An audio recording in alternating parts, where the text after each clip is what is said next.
Bonsoir à vous tous. Il est partout, sur toutes les couvertures des magazines, sur tous les plateaux de télévision, mais surtout sur les yachts de tous ses grands amis, les patrons des médias français. C'est vrai que Nicolas Sarkozy est un véritable animal politique et médiatique, et il l'a prouvé lors de son élection à la présidentielle française. Seulement voilà, Sarkozy, président, n'a pas réfréné ses appétits médiatiques. Au contraire, il en use et il en abuse. Et c'est vrai qu'il ne fait pas bon être journaliste par les temps qui courent dans les rédactions françaises. Mise à pied, sanctions, autocensure, le climat que fait régner l'omniprésident dans les rédactions vaut à la France un triste record européen. Le pays où les interventions policières et judiciaires contre les journalistes ont été les plus nombreuses. Alors Sarah Perrig et Alexandre Beauchâtet, pourtant présents, ont embarqué dans la caravane médiatique de Nicolas Sarkozy et vous le verrez, ils ont pu vérifier les craintes de nos confrères français. Regardez.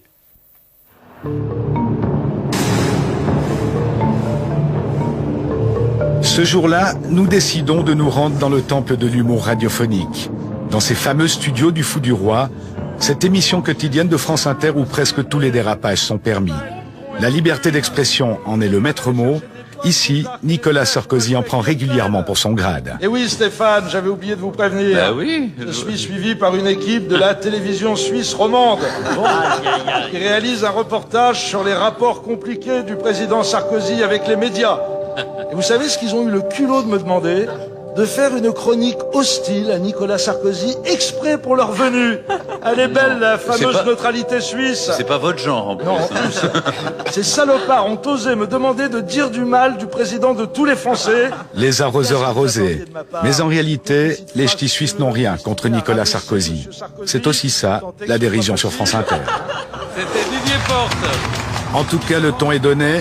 La France entière connaît désormais le but de notre reportage.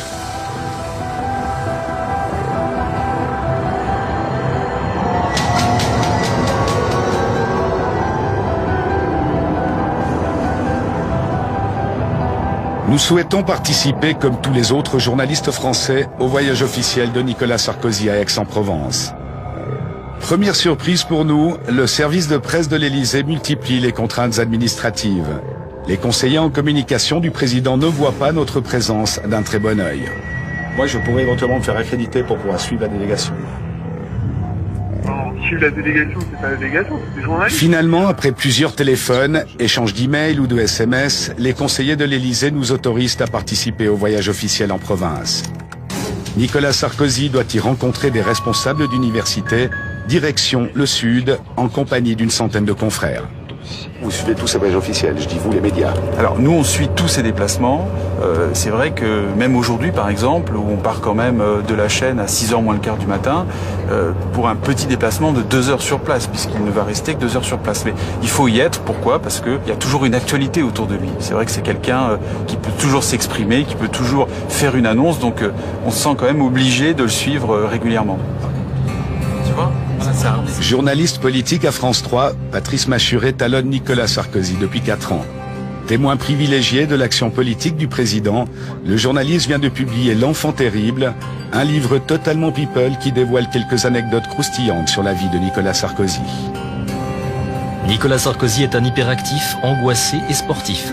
Pour garder la forme, il a un secret bien gardé depuis des années. Plusieurs fois par mois, il consulte un homme qui lui envoie des ondes positives. Ses patients l'appellent le gourou. Quelle réaction ça a suscité à votre connaissance auprès de l'Élysée et du président de la République?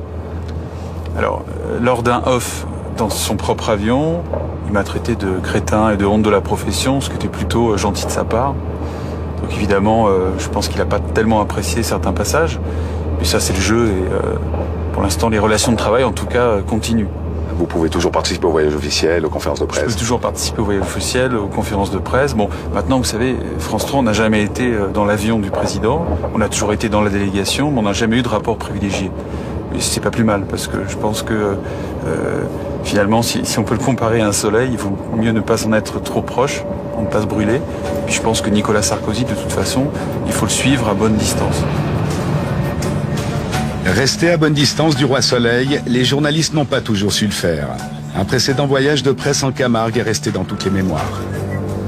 Pour son dernier déplacement de campagne, Nicolas Sarkozy décide d'aller en Camargue. Et c'est vrai que, de manière assez maladroite, Les journalistes qui le suivent, les journalistes accrédités de la campagne, ont été mis sur une charrette derrière un tracteur, ce qui est absolument terrible comme image. Ça montre une information embedded un peu à l'américaine, on a l'impression de se retrouver en Irak avec les journalistes embarqués dans les camions américains. Donc ça a été, je crois, un coup assez dur porté à la profession, même si personne s'en est rendu compte sur le moment. Retour à notre voyage officiel. 3 ans plus tard, la situation n'a pas vraiment changé. Les journalistes sont même de plus en plus nombreux à suivre le président. À la crainte d'une information mal maîtrisée est venue s'ajouter celle des débordements populaires. Depuis plusieurs mois, les manifestations ont tendance à prendre de l'ampleur. Pour cette raison, les conférences du président sont organisées en dehors des grands centres urbains, de préférence dans des endroits isolés plus facilement sous contrôle. Nos accréditations en poche, nous suivons le mouvement collectif le long d'un parcours quadrillé pour la presse, mais aussi sécurisé pour les officiels par des centaines de policiers. La dernière fois que j'avais fait un voyage présidentiel, c'était Jacques Chirac à l'ONU en 2001, après le 11 septembre. Donc, vous voyez, dans un climat sécuritaire un peu chargé, et c'était 10 fois plus cool et light qu'aujourd'hui. Parce que c'est de la paranoïa. Moi, du point de vue du journaliste, il y a quand même un problème, c'est qu'il y a un encadrement de fait de celui qui livre l'information. Puisque vous êtes là aujourd'hui comme moi, journaliste, nous sommes incapables de faire autre chose que de suivre le parcours qui nous est indiqué. Clairement, c'est une volonté de sa part de gérer sa communication avec des angles qui sont donnés à sa communication dans tel ou tel sens, en fonction de l'époque, en fonction de ses résultats dans les sondages. Voilà quoi. Et pour nous, c'est une vraie difficulté.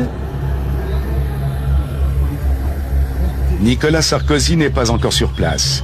Commence alors pour nous une véritable partie de cache-cache pour essayer d'approcher le président. Nous utiliserons même une petite caméra amateur pour doubler nos chances en nous postant dans 2 lieux différents. À la dernière minute, le convoi emprunte une petite route dans la pinède voisine. Dès son arrivée, Nicolas Sarkozy pénètre rapidement dans la salle de conférence par la petite porte. Ils sont disponibles. Il ne s'agit pas de vous nationaliser, comprenez bien. Ce jour-là, plusieurs centaines de personnes triées sur le volet viennent écouter la bonne parole sur le thème du développement et de la recherche. Alors évidemment, c'est beaucoup plus facile de faire un rapport et d'annoncer dans le rapport « Yaka, faut que de le faire. On l'a fait. Nos universités, il y en a tiers d'entre elles, je pense. Un public totalement acquis, aucun risque de débordement. Près de 200 journalistes sont également présents dans la salle. Ils ne pourront poser aucune question. Aujourd'hui, Nicolas Sarkozy est venu rassurer le monde de la science. Journalistes, circulez, merci d'être venus, il n'y a rien à voir. Tout à l'heure, on a voulu poser une question d'actualité à Nicolas Sarkozy, qui n'avait pas envie. Donc il faut qu'on force un peu, qu'on essaye de se placer à la porte, la dernière porte qu'il va emprunter pour pouvoir essayer à la cantonade de le faire répondre. Mais évidemment aujourd'hui, ce qu'on a senti, c'est qu'il ne voulait pas nous parler. C'est vrai qu'il est aussi en ce moment très fatigué, parfois en colère contre des articles ou des unes d'hebdomadaires. Il faut savoir qu'en France, il fait quasiment la une d'un hebdomadaire chaque semaine, voire la une d'un journal. Donc c'est vrai que tous les articles ne sont pas forcément à sa gloire. Et je ne peux pas vous dire qu'il aime énormément les journalistes en ce moment. Assurément pas, nous l'avons rapidement compris à notre dépens. Nous n'avons aperçu Nicolas Sarkozy qu'à bonne distance. Les journalistes devront finalement se contenter d'un départ en catimini, le défilé des limousines présidentielles dans l'objectif. Dans d'autres circonstances, il arrive au contraire que les journalistes en aient pour leur argent lorsqu'ils n'en prennent pas carrément pour leur grade. Vous occupez de manière fréquente, sinon continue, la scène médiatique. Vous êtes à l'origine de la plupart, sinon la totalité des initiatives gouvernementales. Vous êtes le chef d'État ou le chef de gouvernement du monde démocratique qui détient le plus de pouvoir. Et au fond, est-ce que vous n'avez pas instauré une forme de pouvoir personnel, pour ne pas dire une monarchie élective? Voici une question modérée, qui montre que M. Geoffrin de Libération est en pleine forme. Bon, il a le droit d'avoir son avis sur la monarchie élective. Enfin, monarchie, ça veut dire héréditaire. Vous croyez que je suis donc le fils illégitime de Jacques Chirac qui m'a mis sur un trône? Monsieur Geoffroy, un homme cultivé comme vous, dire une aussi grosse bêtise. Cette conférence de presse était en effet assez symptomatique des rapports, je dirais, compliqués entre la presse et le pouvoir en France. On a une presse qui est moins une presse d'investigation qu'une presse de révérence. Si un confrère pose une bonne question qui ne plaît pas au monarque, personne ne va le soutenir. Si le monarque tape sur le confrère, les gens vont sourire. C'est une sorte de théâtre de la cruauté télévisuelle, parce que ça donnait le spectacle d'un Nicolas Sarkozy qui, lui, a parfaitement compris le système et donc se joue des journalistes, se joue de leur faiblesse, parce que si les journalistes présents faisaient corps et obligeaient le monarque à répondre aux questions, etc., l'ambiance serait tout à fait différente.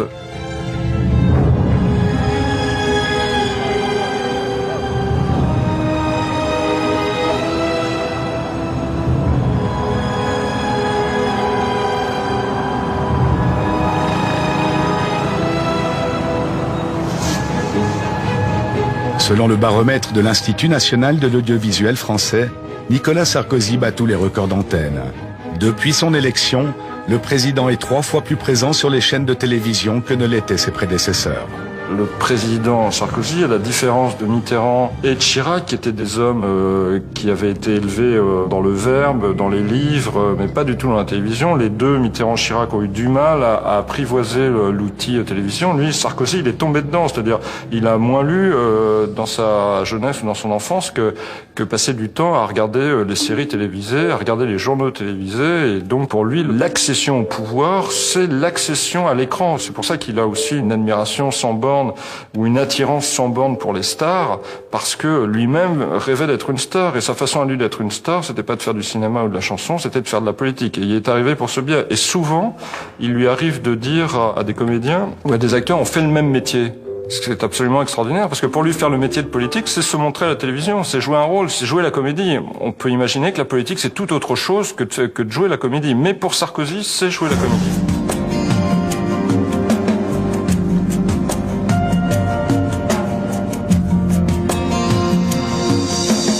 Une comédie médiatique savamment orchestrée par Nicolas Sarkozy jusqu'au jour où il ne maîtrise plus l'information.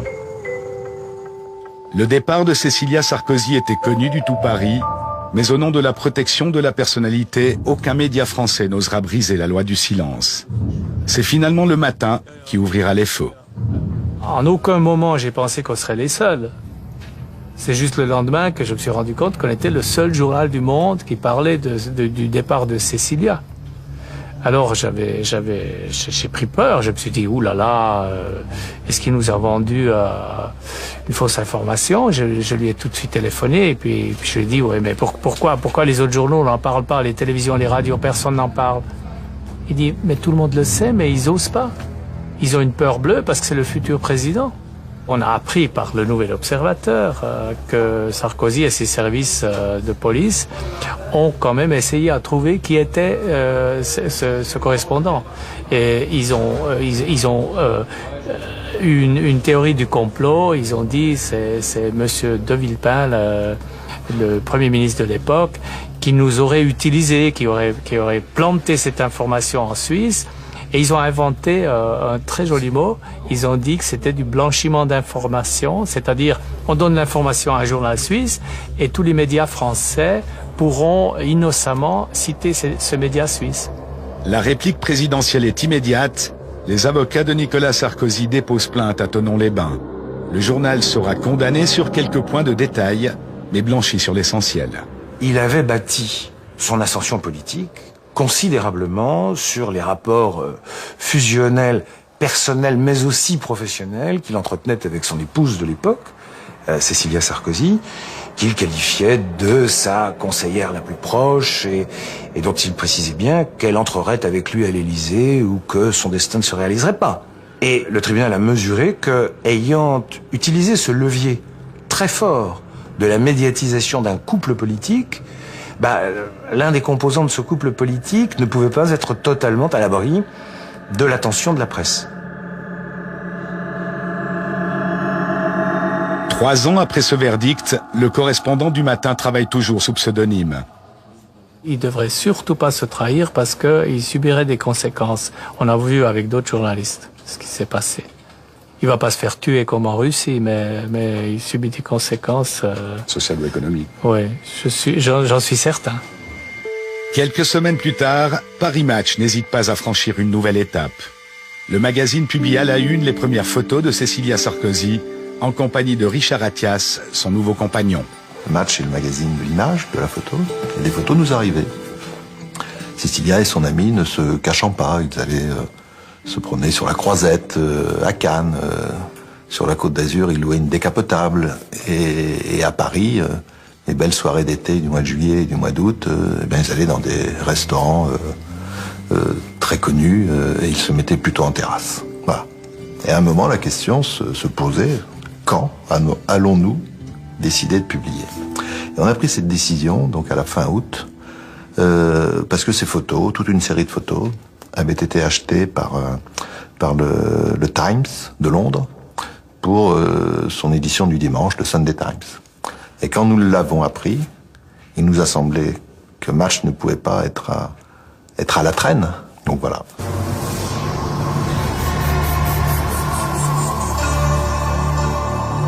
Un crime de lèse-majesté très lourd de conséquences pour le directeur du magazine. La forte amitié qui lie le propriétaire du journal au président de la République n'est sûrement pas étrangère à ce coup de jarnac. Moi, je pense qu'on va pas me virer. Je pense que c'est pas l'intérêt de Sarkozy, c'est l'intérêt de personne. Et je suis trop attaché à mon journal, à Paris Match. Et je me dis, si on me vire, c'est tellement mauvais pour Paris Match, ils vont pas le faire. Et malgré tout, je suis viré, et j'en suis surpris, mais je comprends. C'est-à-dire que le fait de m'avoir viré, d'être allé jusqu'au bout, d'avoir laissé croire que Sarkozy, m'expliquant que surtout il n'avait jamais demandé ma tête, mais le fait que ça arrive quand même, eh bien ça a contribué pour les autres à se dire « Ah, c'est possible ».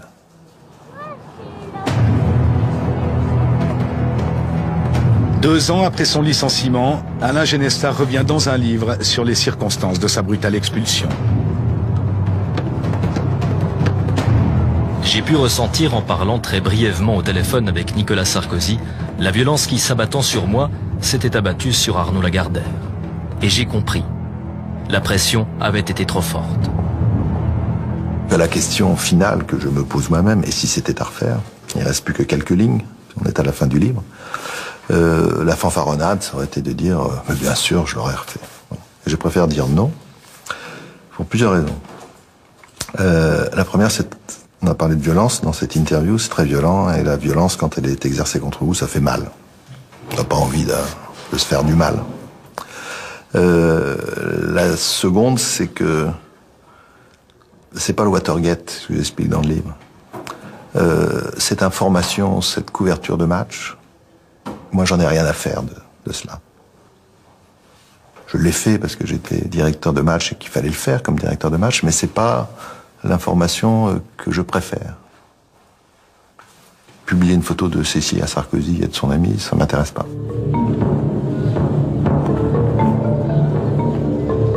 Observateur avisé, Daniel Schneiderman s'inquiète de l'influence grandissante exercée par Nicolas Sarkozy.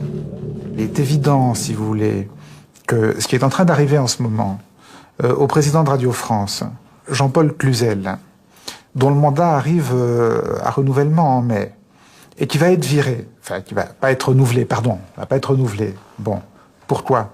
Non pas parce que ses résultats sont mauvais, ses résultats sont excellents. Mais il va pas être renouvelé parce qu'il y a, à 8h-5, le matin, entre 8h-5 et 8h-2, il y a un humoriste dont le ton déplaît à monsieur Nicolas Sarkozy. Et pour ça, le PDG de Radio France ne va pas être renouvelé. Et il le dit. Et tout ça se passe au grand jour. France Inter. La chronique de Stéphane Guillon va déchaîner les passions. Détail plutôt cocasse, le sketch ce jour-là égratignait une figure politique socialiste. Dans quelques minutes, Dominique Strauss-Kahn va pénétrer dans ce studio. C'est la première fois qu'il revient en France depuis son aventure avec une jeune Hongroise à lunettes, Piros Kanadji, responsable de la photocopieuse OFEBI. Le sketch de Stéphane Guillon devient emblématique quasiment de la liberté d'expression, alors que c'est plutôt un sketch pas très politique, où il se fout de la gueule du côté d'un trait de caractère de Dominique Strauss-Kahn. Quand on voit que Stéphane Guillon est évoqué directement dans les conversations à ce niveau-là, c'est à la fois cocasse, ça fout un peu les jetons, parce qu'on se dit que d'abord, est-ce qu'ils ont que ça à foutre de s'occuper d'humour en ce moment? Il y a quand même du boulot. Et puis malgré tout, c'est une forme de pression. Peut-être que c'est qu'un prétexte pour se débarrasser d'un patron et en mettre un autre à la place. Monsieur le Président, sauf votre respect, peut-on vraiment faire une bonne interview avec un ami? Écoutez Stéphane, je crois pas que nous soyons amis, vous et moi, loin de là. Vous m'interviewez, je vous réponds. On me dit, faut pas aller chez El Kabbach, faut aller chez Domoran. Mais entre un ami qui vous invite à une discussion cordiale et un diplômé de sciences politiques mal dégrossi qui vous pose 15 fois la même question, sous prétexte qu'il n'a pas eu sa réponse, vous allez chez qui? Moi je suis comme tous les Français, au petit déjeuner, j'aime pas qu'on m'emmerde. Le problème de Sarkozy, c'est qu'il est très transgressif et donc il a contribué à désacraliser la fonction. Hein. C'est vrai que quand on interpelle un électeur de base en lui disant « casse-toi pauvre con », par rapport à la stature gaullienne de la présidence de la République en France, ça crée un choc et c'est vrai que pour nous, c'est finalement une voie ouverte à aller plus loin. Après la radio, France Télévisions est à son tour dans la ligne de mire. Nicolas Sarkozy vient de supprimer la publicité des écrans et il possède les pleins pouvoirs pour désigner les futurs patrons des chaînes publiques. La star du 20h de France 2 craint désormais les rapports de force. Je pense que le pari de Nicolas Sarkozy de décider de nommer dorénavant les présidents de l'audiovisuel public, Radio France, France Télé, directement, même si c'est encadré par le Parlement, le CSA, etc., je pense que c'est un pari compliqué. Je dis pas qu'il veut en lui-même contrôler, qu'il a pour objectif de contrôler l'information, mais je dis que de fait, ce changement de statut aboutit forcément à mettre quelqu'un qui est redevable de quelque chose au pouvoir exécutif. C'était le système qui était pratiqué avant. Et donc avec ce risque de l'autocensure. Parce que le président de l'audiovisuel public a autorité sur le directeur de la rédaction qui a autorité sur les journalistes. Je dis c'est un risque. Oui, en France, on n'a jamais eu un président aussi près de la télévision et des responsables de la télévision. C'est un problème de génération. Et quand on regarde de plus près comment se sont construits ces réseaux, on s'aperçoit que ça a commencé très tôt, qu'il avait vraiment un dessein. Donc dès les années 80, dans la ville de Neuilly, où il était un tout jeune maire, il devait avoir 24 ou 25 ans, il a créé une association qui s'appelait Neuilly Communication. Et quand on regarde quels étaient les membres de cette association, ce sont les mêmes qui aujourd'hui ont les clés de l'ensemble de l'audiovisuel privé. Ce qu'il faut savoir, c'est que ce sont les mêmes qui sont aussi propriétaires de grandes entreprises, qui ont des relations très étroites avec l'État. Qu'il s'agisse de Lagardère, qui est aussi un marchand d'armes, et qu'il s'agisse de Bouygues, qui aujourd'hui est présent dans le nucléaire. Donc tout ça est quand même très inquiétant quant au pluralisme, quant au conflit d'intérêts, et donc quant à la démocratie. Madame, Monsieur, bonsoir. Monsieur le Président, bonsoir. Bonsoir, merci de m'avoir invité. Merci d'avoir accepté notre invitation. C'est la deuxième fois dans l'histoire de la Ve République qu'un président en exercice se rend dans les studios d'une chaîne de télévision. Ça prouve que j'apprécie France Télévisions en général et France 3 en particulier. Merci beaucoup. Il est clair que le chef de l'État aujourd'hui a un rapport avec la presse qui est beaucoup plus proche et beaucoup plus direct que ça ne pouvait l'être avec ses prédécesseurs. Et peut-être qu'effectivement, ça incite à l'autocensure certains confrères. Bon, c'est vrai que on fait beaucoup plus attention, mais à la limite, peut-être qu'on fait mieux notre métier aussi en faisant attention. Lors de cette édition spéciale, Audrey Poulevard n'hésitera pas à insister sur une question à laquelle Nicolas Sarkozy ne voulait visiblement pas répondre. Je voudrais savoir combien de contrôles d'identité, combien d'arrestations, à combien d'arrestations il faut procéder pour pouvoir expulser 25 000 personnes par an. Pour arriver à ce chiffre. Est-ce que vous n'arrêtez pas 25 000 personnes que vous reconduisez? J'imagine que le nombre de personnes arrêtées ou contrôlées... C'est une curieuse façon de présenter les choses. C'est une question. C'est une question, quand même. Et par des questions, on peut présenter les choses. Vous me dites combien d'arrestations? Enfin, écoutez, madame... C'est une question qu'on se pose. Oui, mais moi, vous me dites, vous partez des arrestations. Je ne comprends pas. Combien de contrôles d'identité, combien de personnes arrêtées pour obtenir 25 000 Mais il ne expulsions? s'agit pas d'obtenir. Quand on n'a pas de papier, madame, on n'a pas vocation à rester dans notre pays. Même quand on a un emploi, même quand on a des enfants scolarisés ou qu'on a des situations sanitaires critiques. Je comprends que ce sujet vous touche, il me touche beaucoup aussi, figurez-vous. En tant qu'être humain, oui. Peut-être plus que vous, puisque moi j'ai eu à le gérer. Vous le voyez en tant qu'être humain, je le suis également un être humain. Hein, j'ai un cœur, peut-être pas forcément le même que le vôtre, en tout cas il est à la même place, à gauche. Ça aurait pu déraper. Et moi j'étais dans une position où j'aurais pu en profiter pour prendre l'avantage à ce moment-là. J'ai préféré faire l'inverse, c'est-à-dire lui tendre une perche en lui disant oui, en tant qu'être humain, vous sous-entendez en tant qu'être humain, et non évidemment en tant que femme noire, parce que voilà, moi j'estime que mon métier c'est pas de mettre en difficulté ou de prendre l'avantage sur un invité, c'est de le pousser dans ses retranchements pour qu'il donne le meilleur de lui-même. Le moins bon de lui-même, c'est au contraire dans les minutes qui ont précédé l'émission que Nicolas Sarkozy en fait une réelle démonstration.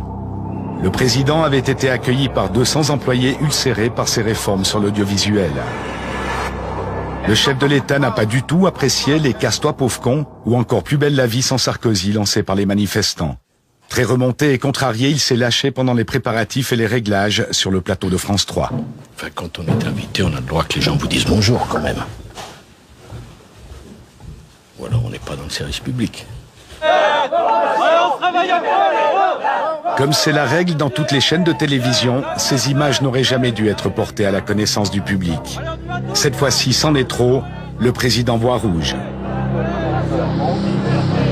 Pour la première fois en France, après la diffusion de cette séquence sur le web, France 3 est obligé de porter plainte contre 2 journalistes du site Rue 89, et même contre 2 de ses collaborateurs soupçonnés d'avoir livré les images.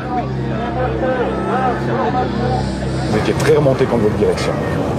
Elle me trahit comme elle trahit tout son personnel à travers moi. Ça, c'est pour moi, j'ai mis 23 ans de ma vie dans France 3, j'y ai laissé mon dos en Afghanistan. Il y a d'autres méthodes, quand même. Ça fait plaisir de voir Monsieur Clerc à l'antenne. Tu es resté combien de temps au placard 2 années, c'était la maison à côté. J'avais protesté quand on avait mis au placard. On y voit Nicolas Sarkozy dans ses rapports très décomplexés avec les journalistes. Il les tutoie, il rappelle à un des journalistes qu'il a été mis au placard.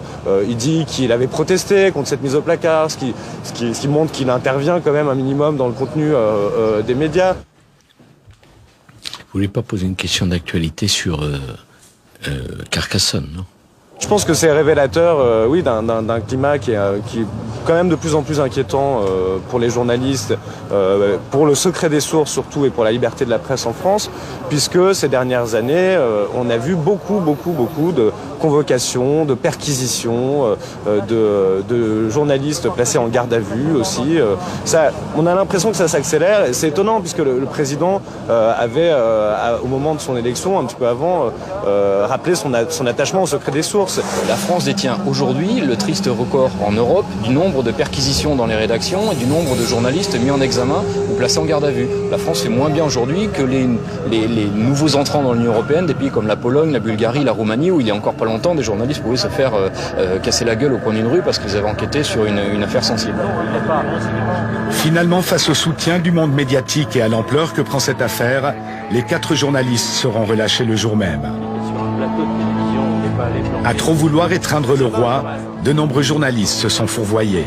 Mais à trop vouloir rapprocher le soleil, le roi lui-même a peut-être fini par brûler ses propres ailes. On n'a pas passé les micros à l'Élysée, ensuite il est venu chez nous. Il est chez nous après. Et quand il est chez nous, eh ben, il doit se comporter comme un